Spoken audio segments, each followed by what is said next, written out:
Hey there, how's it going? It is Maestro here, and welcome back to episode 6 of Road to Endgame. Today, we are going to take a little longer on the intro because we have started a new chapter, and that's going to be the mid-game. So for our goals for the mid-game, we're trying to find a top-tier soloing class, top-tier farming class, and a top-tier support class. We want to start high and mid-tier Nulgath and Legion farming, get boost items, and get through all the approximately 20 to 40 hour farms. And listed in the items we want to obtain is going to be the Chrono Assassin class, the Shadow Scythe General class. We want to do our dailies for the Pyro and Cryomancer class. We want to get Sepulture's Original Helm, Sepulture's Doom Knight armor, the legendary Archfiend class, Arch Paladin class, the Helm of Awe and the Armor of Awe, the Evolved Shadow Orb Nulgath set, the Arch Doom Knight set, the Burning Blade of Asbeth, the Lightcaster class, the Legion Castle, Blinding Light of Destiny, Juggernaut items of Nulgath, Void Spartan set, the Void Avenger Scythe, and the Yamino Ronin class.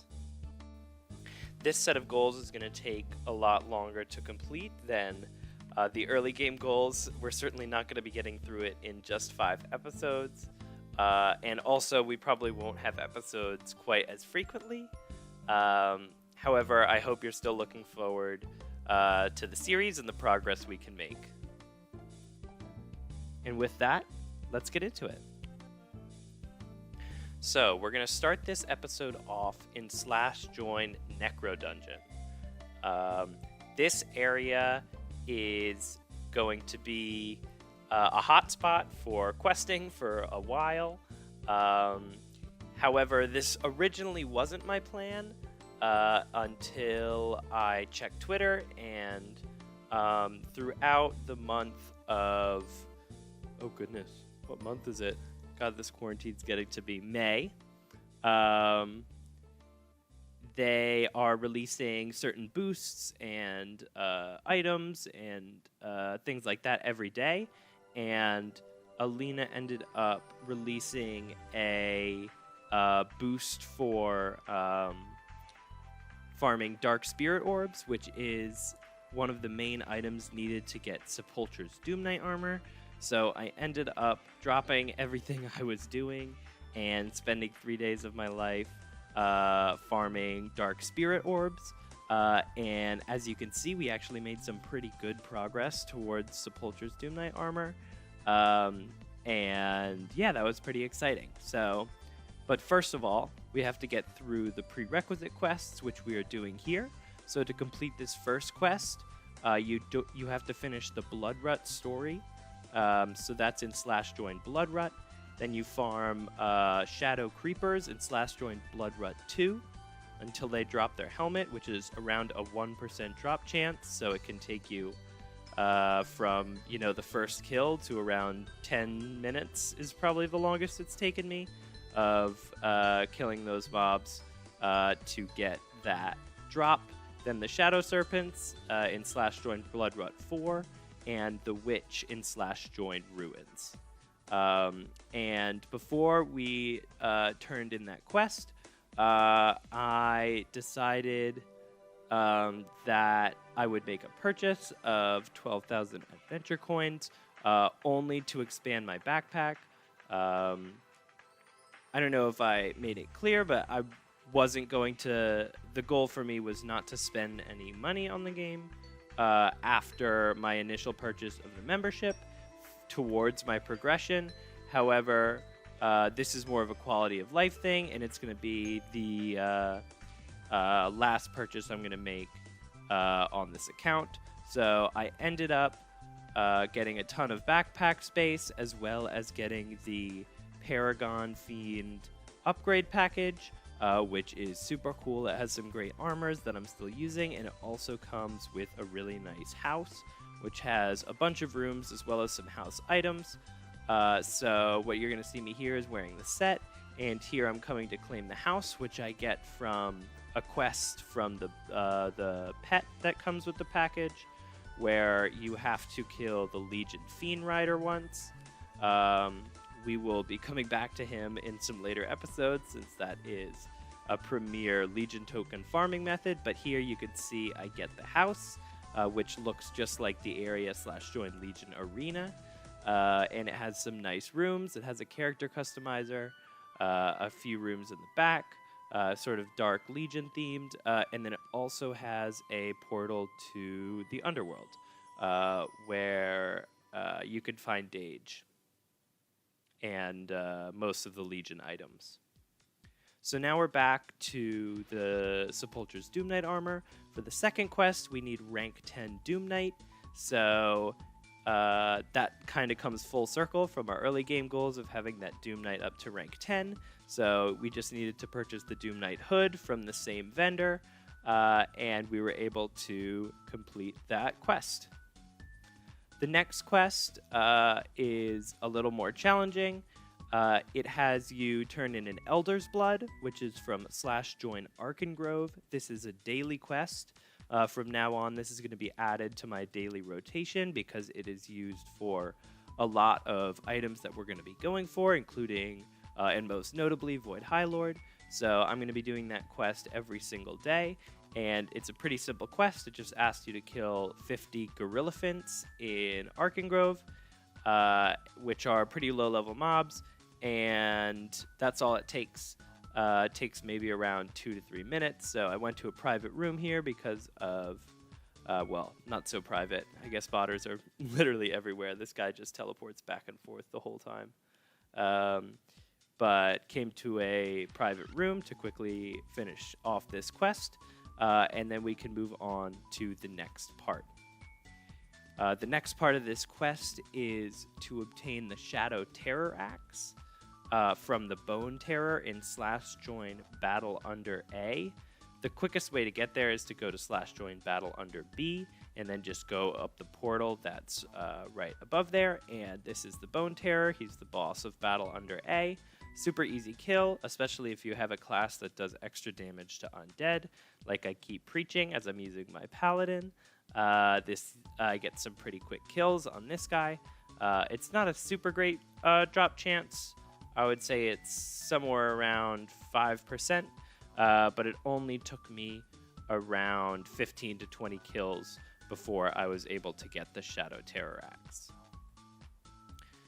So this is after I killed him a few times. I found the Shadow Terror Axe, and I'm able to go back to /join Necropolis to turn in those items for the quest.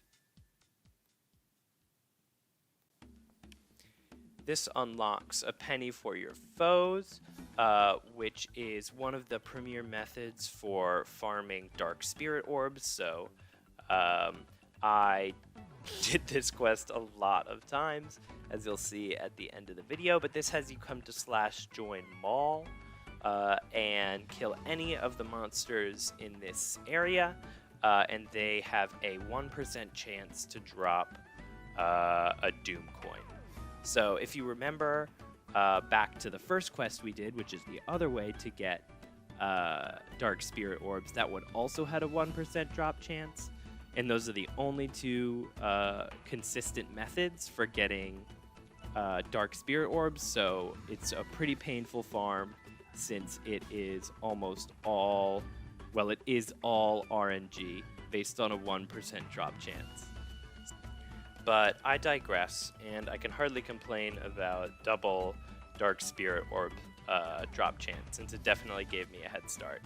So here I finished the next quest, which just has you kill a Dark Imp in /join Necro Cavern, as well as have 100 Dark Spirit Orbs, which you can get from repeating either Dark Spirit Orbs or a penny for your foes.